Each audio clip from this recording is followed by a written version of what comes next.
The candles on the birthday cake had been burning for 12 minutes. I know because I watched them, one by one, drip wax onto the white frosting while the restaurant around me hummed with the noise of other people's happiness. 43 years old.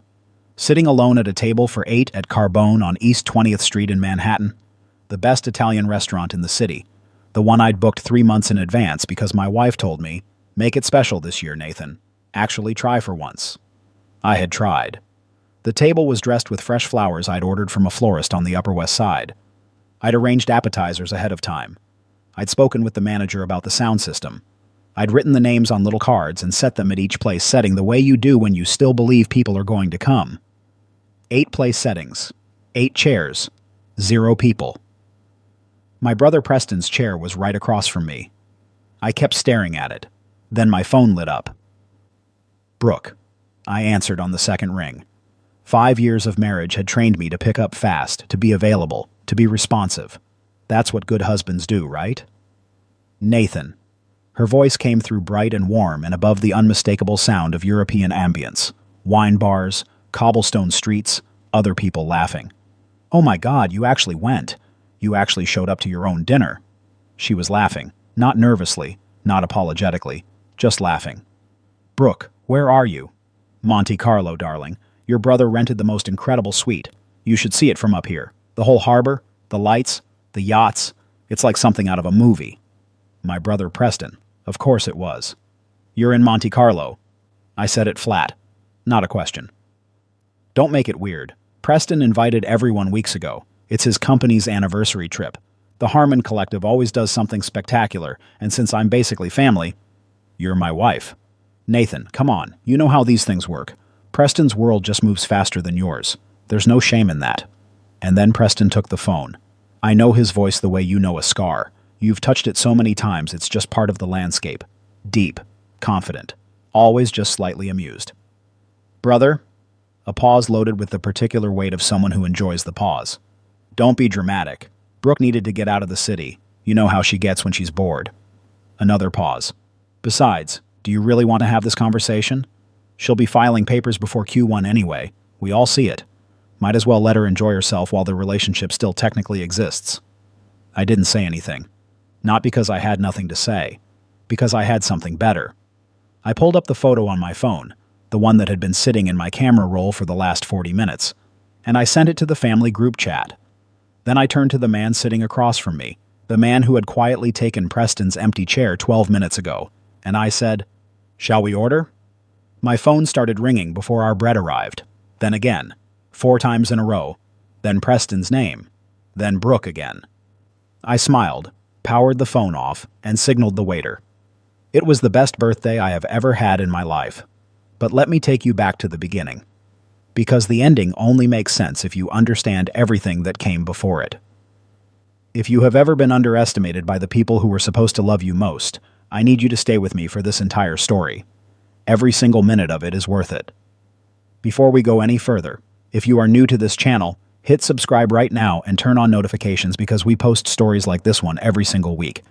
And if something in these first few minutes already hit close to home, drop it in the comments below. Tell me about it. I read every single one. And if this story sounds like someone you know, share it with them. They need to hear how it ends. Now, let's get into it. My name is Nathan Cole. I'm 43 years old and I run a mid-sized financial consulting firm called Meridian Advisory Group out of Midtown Manhattan. Nothing flashy, not the kind of name you see on the sides of buildings, not the kind of work that gets profiled in Forbes.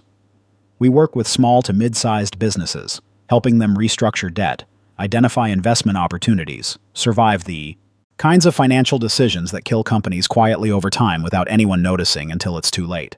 I'm good at what I do. I've been good at it for 15 years. But in my family, being good at something only counts if it comes with a certain kind of volume. Private jets. Charity galas in Greenwich. A name that gets a table without a reservation. My brother Preston Cole has all of that. Preston is 4 years older than me, 6'2", and has never once in his adult life walked into a room without immediately becoming the center of it. He took our father's regional trucking company and built it into something called the Harmon Collective, a holding company with interests in logistics, commercial real estate, and private equity that now spans 11 states and employs thousands of people. I'm not going to tell you Preston isn't brilliant, because he is. That's not the point of this story. Our father, Gerald Cole, passed away 11 years ago. He left the business to Preston because Preston was already running it. He left me a letter, a good, warm, thoughtful letter full of genuine pride. I keep it in my desk drawer. But it was still just a letter. I built my own thing. I want to be clear about that. I'm proud of my own thing. But the bitterness I carry, and I'll be honest enough to call it bitterness, is about the way Preston looked at me for the next decade. Like my consulting firm was a hobby. Like my apartment on the Upper West Side was charming in the way that small things can be charming. Like my life was a lesser, quieter version of the life a coal man was supposed to live. And when Brooke Hayes walked into a charity auction in Greenwich, Connecticut 6 years ago, she was everything Preston would have approved of. Tall, polished, ambitious in the kind of way that reads beautifully at dinner parties. A background in art curation. The confidence of someone raised knowing exactly what expensive things looked like. I fell hard. I know what it was now, looking back. I fell for someone who reflected back a version of me I wanted to believe existed. Someone who seemed genuinely impressed by my world. Who asked smart questions about structured finance and laughed at the right moments and looked at me, for the first time in my adult life, like I was the most interesting person in the room. We got married 14 months after we met at a venue in Westchester. Preston gave a speech at the rehearsal dinner that was technically a toast to me and functionally a 45-minute monologue about himself. I laughed with everyone else. I told myself it was just Preston being Preston. What I didn't let myself see, or chose not to see, was the way Brooke watched Preston during that speech. Not the way a sister-in-law watches a brother-in-law, the way a person watches a life they wish they were living. The first year of our marriage was good. The second year was fine. By the third year, Brooke had started taking weekend trips that always seemed to coincide with Preston's company events. She started having long phone calls that she took in the bathroom with the fan running. She started looking at our apartment, a 3-bedroom on West 86th Street that I had worked 12-hour days to afford. The way you look at something temporary. She never said any of this out loud.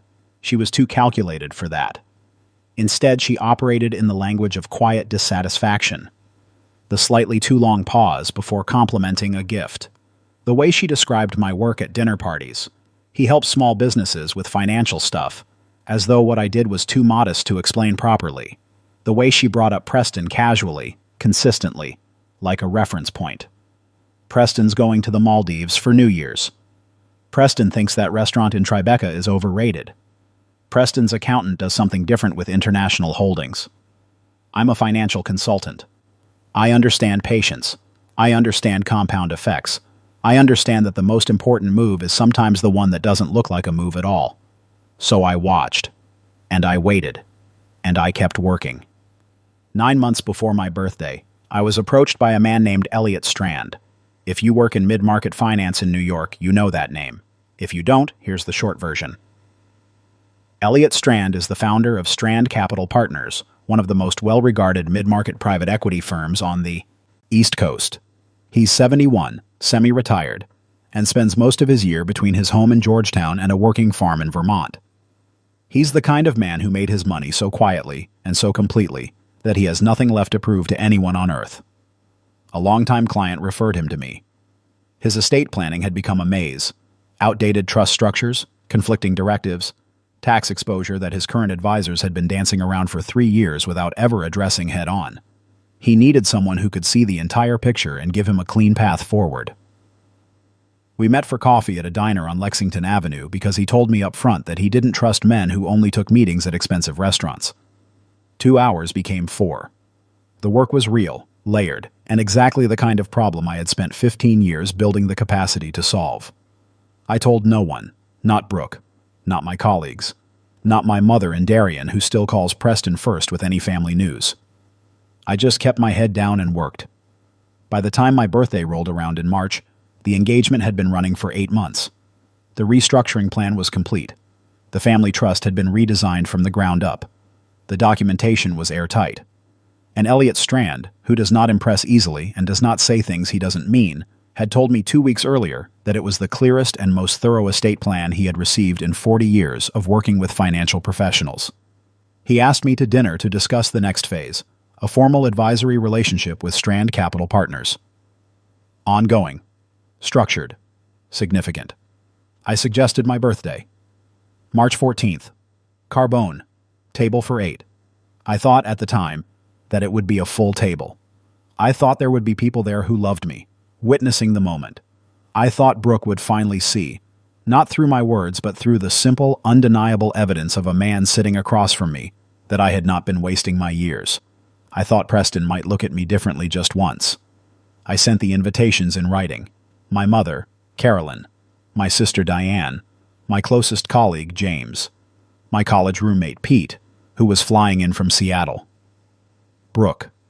And Preston. Preston RSVP'd. Yes. I remember it specifically because it was so rare. Sure, be there. 3 more words than he usually gave me. Brooke confirmed. Said she was looking forward to it. My mother said she'd take the train down from Darien. On the morning of March 14th, I woke up to a text from my mother. Darling, I'm sorry. I'm not feeling well. The weather isn't good and I don't think I should make the trip. I'll call you this weekend. Happy birthday, love. A cake emoji. An hour later, James texted. Client emergency. He was devastated. Could we reschedule for drinks next week? By noon, Pete had left a voice note.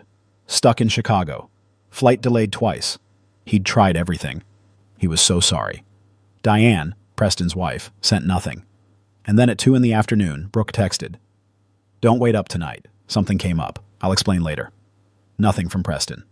I sat in my office after that for a while without moving.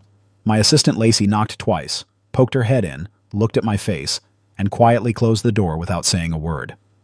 I'm not going to pretend I wasn't hurt.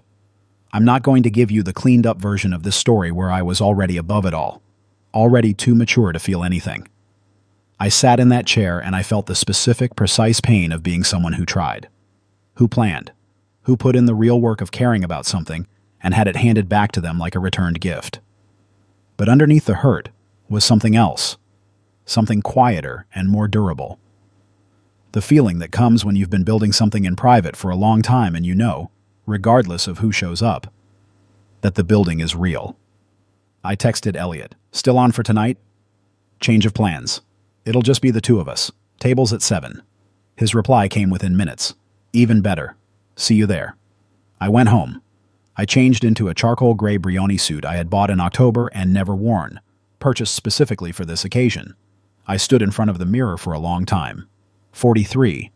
A face that had earned some of its lines. Hands that had spent 15 years doing the kind of quiet, serious work that doesn't photograph. Well, but compounds over time. I called a car and went to dinner. The restaurant was perfect. The candles were already lit when I arrived. The flowers were on the table. The wine I'd selected ahead of time had been opened and allowed to breathe. The room was warm and full of people who were genuinely glad to be alive. I sat down. I ordered sparkling water. The small birthday cake I'd quietly arranged with the kitchen was set before me and lit, and I watched the candles burn. 12 minutes. And then the door opened, and Elliot Strand walked in. He's not a physically imposing man. Medium height, white hair, wearing a simple dark blazer with no tie. He doesn't look like money the way Preston looks like money. He looks like someone who has been so thoroughly freed from the need to prove anything that his whole body has relaxed into it. He spotted me across the room, raised one hand, and made his way over. Happy birthday, he said, sitting down in the chair I'd set closest to me. Preston's chair, as it happened. I hope the day has treated you well. It just got considerably better, I said. He laughed at that. Real laughter, not the performed kind. We ordered pasta, branzino, a Barolo I'd been looking forward to for weeks. We talked the way we always talked, easily, specifically, about things that actually mattered. He told me about his first business, a logistics company he'd started out of a 2-room office in Baltimore at 26. He told me about the years before anyone noticed what he was building, the years when the people closest to him assumed he was losing. The dangerous part, he said, setting down his fork, isn't the doubt. It's getting comfortable with the doubt, learning to use it as fuel instead of letting it become your identity. I was thinking about Brooke when he said that. I was thinking about Preston. I think I'm finally learning that, I said. You are, he said simply. without performance, without qualification. Then he placed an envelope on the table between us. "I know we plan to finalize this over the next few weeks," he said, "but I don't see a reason to wait. This is an offer to formalize our advisory relationship. Monthly retainer, equity stake in 2 of our portfolio companies, a standing seat at the table for any acquisition work moving forward." He paused. "I've worked with a great many advisors over my career, Nathan. You're the best I've encountered. I want your eyes on our work permanently." I opened the envelope. I read through the terms. I kept my expression neutral the way 15 years of financial work had trained me to keep it neutral when the numbers are significant. But inside I was something I hadn't been in a very long time. Certain. I excused myself for a moment and walked to the edge of the bar. I had 4 missed calls from Brooke and 2 from Preston. I opened my photo roll and pulled up the picture I'd taken the moment Elliot sat down. The 2 of us, the birthday cake still glowing between us, him laughing at something I'd said, both of us easy and present and absolutely real. I sent it to the family group chat with no caption at all. Then I walked back to the table. That's when Brooke called again. I looked at the screen. I thought about what I'd hear if I picked up. The scrambled explanation, the casual repositioning, the way she would find a way to make me feel like the unreasonable one. I powered off the phone. I sat back down.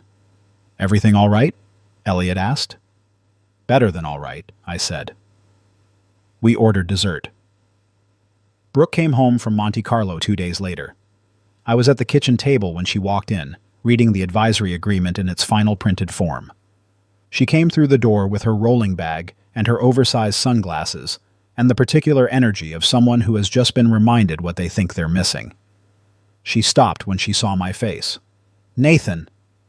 "Sit down, Brooke." She sat. I placed the signed advisory agreement on the table between us and let her read it. I watched her eyes move across the retainer figure, the equity terms, the name at the bottom. Elliot Strand. Strand Capital Partners. She looked up slowly. "When did this happen?" 9 months ago. I started working on it last spring." "Why didn't you tell me?" I looked at her the way Elliot had looked at me at dinner. Directly, without anger, without theater, just clear. "Because you would have told Preston, and I needed to build this without an audience." She didn't deny it. That told me everything about how far we had actually traveled from where we started. "This is significant, Nathan. This changes your whole position." "It does," I said. "Which is exactly why I need you to be honest with me right now. Not the version you've been giving me for 2 years. The actual truth." The silence stretched long enough that I heard the refrigerator running and a cab horn 3 floors below us on the street. "I don't know what to say," she said finally. "You don't have to say anything," I told her. "I'm not angry.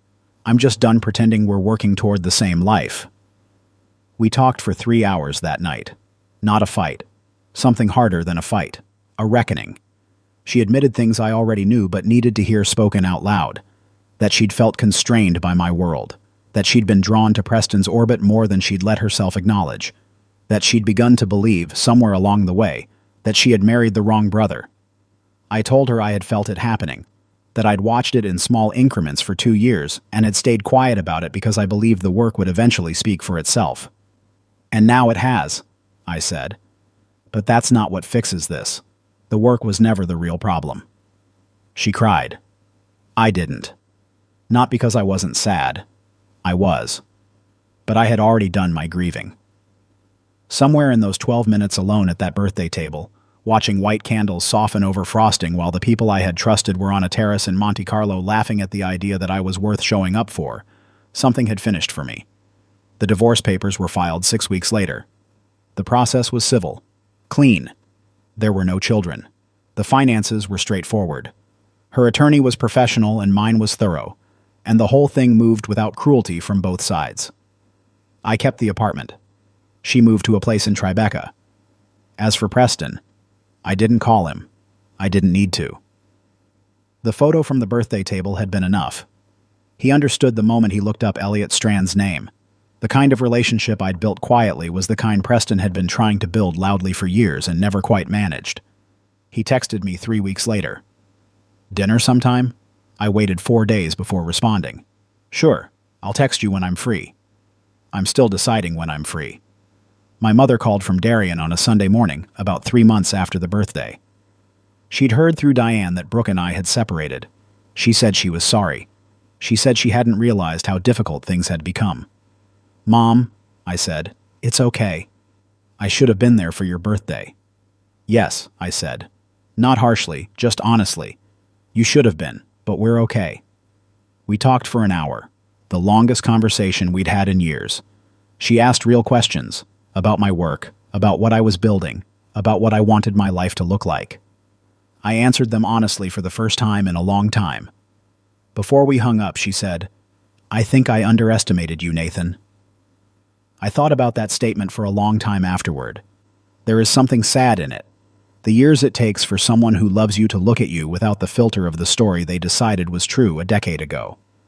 But there is also something useful in being underestimated. It gives you space. It keeps the noise down. It allows you to build without interference from people who would rather give you advice than watch you work. The people who underestimate you are not wrong about themselves. They are wrong about you. That is a meaningful difference. It has been 7 months since my 43rd birthday. Meridian Advisory Group now carries a formal ongoing relationship with Strand Capital Partners. I have brought on 2 additional analysts. My assistant Lacey got a significant raise and a new title. I am currently consulting on 3 acquisitions and 1 restructuring that is, genuinely, some of the most interesting work of my career. I run every morning along Riverside Drive. I cook dinner 3 nights a week in a kitchen organized exactly the way I want it. I read on Sunday mornings without my phone. I sleep without difficulty for the first time in years. I am not going to tell you I have everything figured out. I am not going to wrap this story with a neat bow. What I will tell you is this. The birthday table, the 8 chairs, 0 guests, 12 minutes of burning candles, was not the sad part of this story. It was the turning point. The moment where one version of my life ended and the space for something honest opened up. There is a specific kind of loneliness that comes from being surrounded by people who don't see you. It is quieter and more damaging than ordinary loneliness because it creates a slow, persistent question. Maybe they're right. Maybe this is all it is. But the work is its own answer. Not because it proves something to other people, but because doing the work honestly, patiently, with your head down and your standards intact, that is the practice of knowing your own worth. And that knowledge does not require an audience. On the night of my birthday, after the waiter had cleared our dessert plates and Elliot and I had said goodnight on the sidewalk in front of Carbone, I stood on the corner of East 20th Street for a moment. The city moved around me the way it always does. Indifferent, enormous, full of everyone else's stories. I powered my phone back on. 22 missed calls. I put it back in my pocket and walked to the car. Some doors close themselves. The only thing you have to do is let them. Nathan's wife and brother thought leaving him alone at an empty birthday table was a power move. They were wrong.